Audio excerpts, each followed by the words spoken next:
What is going on, guys? My name is Soccerbos. Welcome to another video. Now today we are gonna dive into a matchup between me and Tzudevil, and this is one of our practice matches, and we did a few matchups after post DLC, and this is one of them. And he is rocking absolutely fantastic Thorgrim the Grudge Bear. Look at that great book of grudges. It's just so epic. And also look at that. Yeah, look at those dwarfs carrying him around the battlefield. It's a beautiful view. And also these hammers, just really cinematic here. Anyways, now let's introduce my opponent's army, which is Dwarfs, and leading by Tzudevil. And leadership in command here is Thorgrim the Grudge Bear. He is rocking Stand Your Ground, Oath of Vengeance, Great Book of Grudges. This is the best item, I think, in Thorgrim's kit. And Hiking. Hiking is just, in my opinion, ice on the cake, because once the Hiking kicks in, everybody just basically gets steroid up, and it's just gonna be super awesome. And once that kicks in, you just need to make sure Thorgrim leave as long as possible. And then for another leadership in command here is Runesmith, and this Runesmith is actually rocking all the kit. Hammer of Character is actually a fantastic ability. 50 seconds. You can lower something melee attack to 44 and also minus 25% weapon strength. That's just absolutely nuts, especially 40 seconds duration. So I think this is really unappreciated ability, and every dwarf, if you pick Runesmith, you gotta pick this ability. It's amazing. And he's also rocking Rune of Legation, which is plus 22% damage resistance. And also the new Rune of Wrath and Ruin, which is 19 seconds, 70% slow, and 70% reduced charge speed, which is awesome. And also Rune of Oath and Steel, which plus 30 armor for 25 seconds. And also Forge Fire, which basically gives everybody within the radius plus 10% armor piercing damage. And also Master Rune of Growth One Eye, which basically buffs everybody's leadership. Like Dwarf already has insane leadership, and with this, they pretty much just never out. And for the front line, we have two very heavy hitter hammers. Now hammers are super good in this matchup. Oh, by the way, this is a vampire against a dwarf matchup. So hammers pretty much just gonna mop the floor with pretty much all vampire infantry. Super awesome, super good. And then on the side, we have Dwarf Warriors times 2. There you go. We have one unit of Trollhammer Torpedoes. We have very elite, the Grumbling Guts, Longbeard's Regiments of Renown. This is actually a pretty heavy hitter, and also they have this awesome kit as well. The Old Grumblers. Basically, it regenerates vigor, and it's always very fun to have all your units still fresh, and your enemy just basically exhausted. So that's gonna make sure, if you want to pick like this kind of style, you have to pick the Grumbling Guts to buff everybody up. And then we have one unit of Iron Drakes. Now these guys are very good. Like I recently lost a game against 3 Iron Drakes, not Trollhammers, just regular ones. They are just as amazing as Trollhammer Torpedoes. Not really anti-large, but they can still dish out a lot of damage, but they're really good at basically clearing any sort of infantry. Like, don't get fooled by long AP. They actually can do a lot of damage onto armored infantry as well. Like, I literally have executioners just melt in seconds. Now at the back we have Dragonback Slayers, and these guys are super good, and they're paired with Dragonback. They're paired with Longbeards with great weapon. Now, all to all, I think this is a legit build, and it's gonna be really melee heavy. And in case you guys don't know, going like a really heavy melee comp is actually super effective against vampires, especially when you have Thorgrim and you just buff everybody up with the Great Book of Grudges. That basically gives everybody a lot of killing power. Now here we do have one gyrocopter, which is the Skyhammer. Now I'm not too sure whether picking Skyhammer is like a meme build, because I know that Tzudevil likes to build an army based on expectations.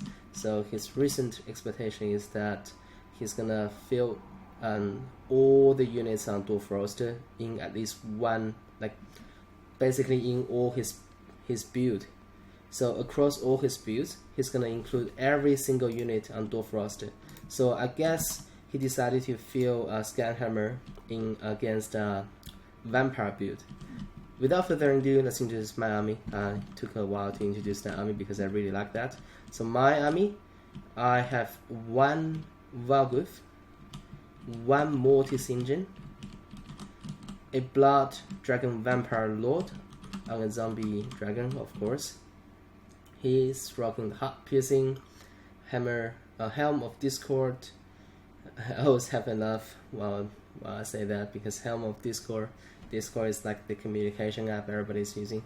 Anyways, and then we have Sword of Anti-Heroes, which is awesome, and also some Zombie, Invocation of Lehak, Breathe, and we have Honor of Death, and then we have Hunger, Curse of Undeath. Just basically very expensive, very elite, can do a lot of stuff on the battlefield. Or I think I really like Blood Dragon Vampire Lord. Now, for the front line, I pretty much have all infantry across the entire map. So it consists of 1, 2, 3, 4, and 5 heavy hitters. These guys are grave guys with great weapon. In game 1, I will never pick these guys because they are basically garbage. But in game 2, they are actually not that shabby. They can actually do a lot of damage when they are actually taking a good fight, which means they are getting the right engagement, and also because they can be buffed by all the other kinds of vampire buffs, like healing, like plus melee defense and attack from the corpse guard and stuff. So they can be very effective, and also I believe they got the hit points buffed as well, like patches ago, which is also very good. I'm gonna switch off my phone now. Sorry about that. There you go. And just gonna set up something here. There you go.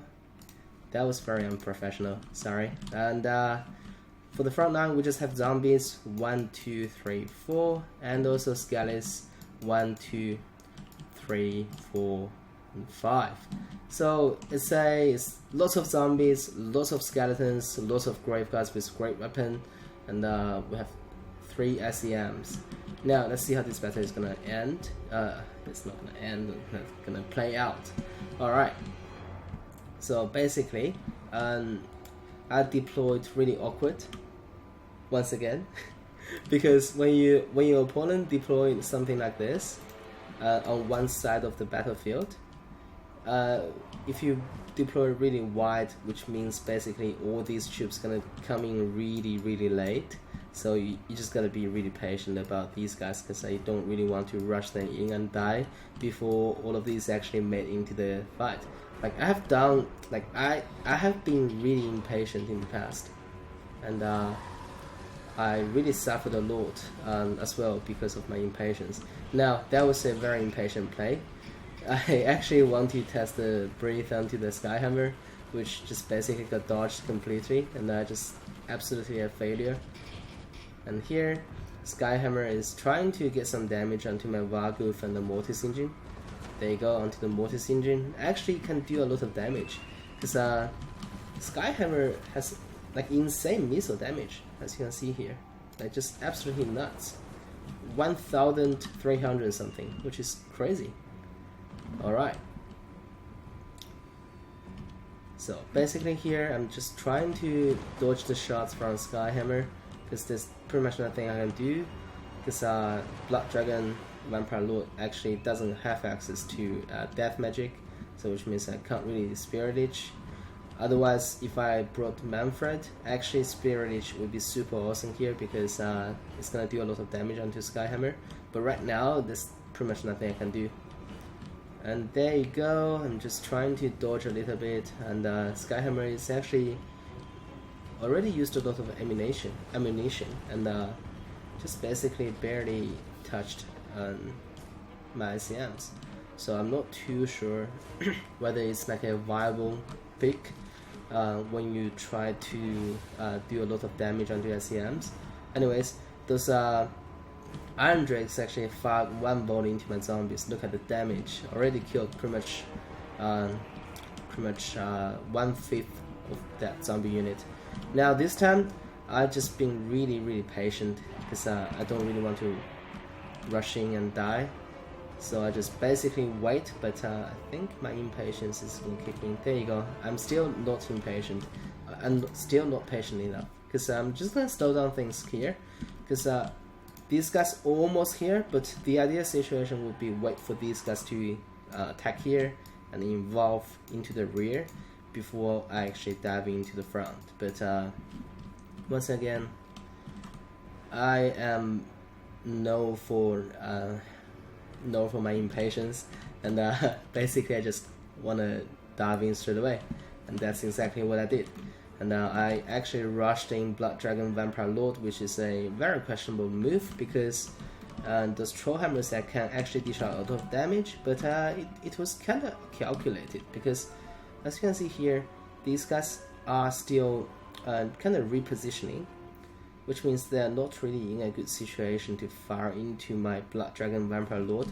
And I specifically picked this basically this chance to just dive in and get a summon onto them and occupy them. That's exactly my plan, and I'm glad that it's gonna work. There you go. Gonna put back to the normal speed. The skeleton warriors are on top of Trollhammer torpedoes. The skeleton's gonna die.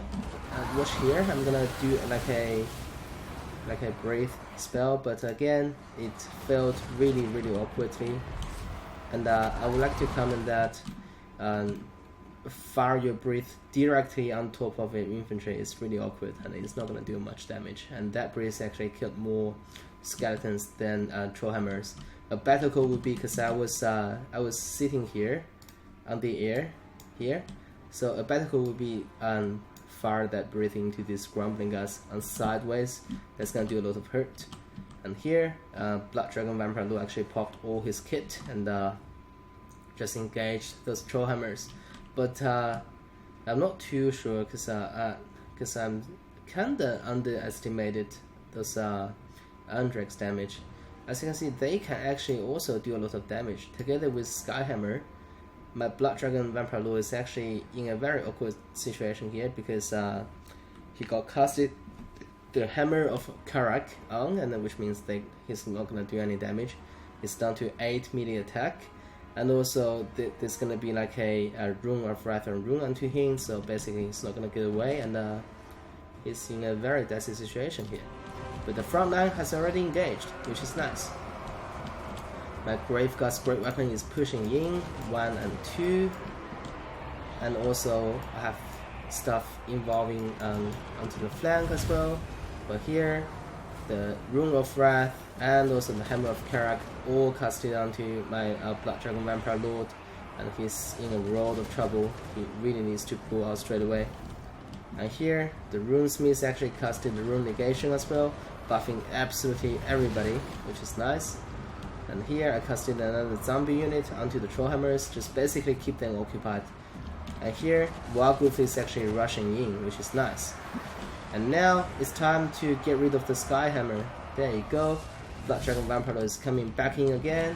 And also I have a lot of spare units at the back and at the flank. So basically right now, I am in a full surround situation here, which is kind of in favor of me, and also my Mortis and Wagoof is actually getting into the center and about to basically occupy those Trollhammer torpedoes. And Skyhammer is currently having a world of trouble fighting my Blood Dragon Vampire Lord, and right now everybody is engaged in melee, and Dwarf is actually getting surrounded 360, and I believe that was like a breathe directly onto those grumbling guards, which did a lot of damage, and basically the grumbling guards are wavering. Now these guys are just basically I've just basically played these guys like a chariot, so just ping pong between important units, and then also the Blood Dragon Vampire as well. I popped that Hammer of Discord, basically lower everybody's melee stats, and basically just trying to fight that runesmith head to head. And there you go, I managed to rout those Iron Drakes and also the Grumbling Guards, and now it's time to basically just like, this is exactly how every single vampire against dwarf matchup is gonna end with. It's just like a grand, and the attrition battle, if you still have a Mortis online, is always in favor of vampires. But if dwarves can actually get rid of that Mortis engine very early into the game, then it's definitely in favor of dwarves. But right now it's definitely in favor of vampires, because I have more infantry, especially all my grave guards with great weapon actually survived, and also I have 3 SEMs which are all relatively healthy, and yeah. So in this game, vampire actually about to come on top, but in a lot of other games when dwarf can just basically melt down your SEMs like crazy, and then in that situation it's just gonna be a dwarf win. And yeah, let's get some cinematic shots here. The dragon is fighting the runesmith together with skeletons and those zombies, and all the way here Wagoof decided to, oh, okay, that's it, that's the end of the game. And Thorgrim, as you can see here, my strategy is to just basically ignore Thorgrim, because I don't want that hiking buff to kick in, because if the hiking buff kicks in, which basically means I'm gonna having a much harder time to grind things down. So I would rather to just basically leave Thorgrim, let him kill as many units as he wanted to, because he's only one lord. He's not gonna kill your entire army, so at least the hiking is not gonna kick in. I was comfortably getting rid of everything else, and then just basically decided to deal with Thorgrim in the end. And yeah, I'm glad that worked out very well. Hope you guys enjoyed the cast. As always, if you enjoy my contents, don't forget to subscribe to my channel. For now, Archibald signing off.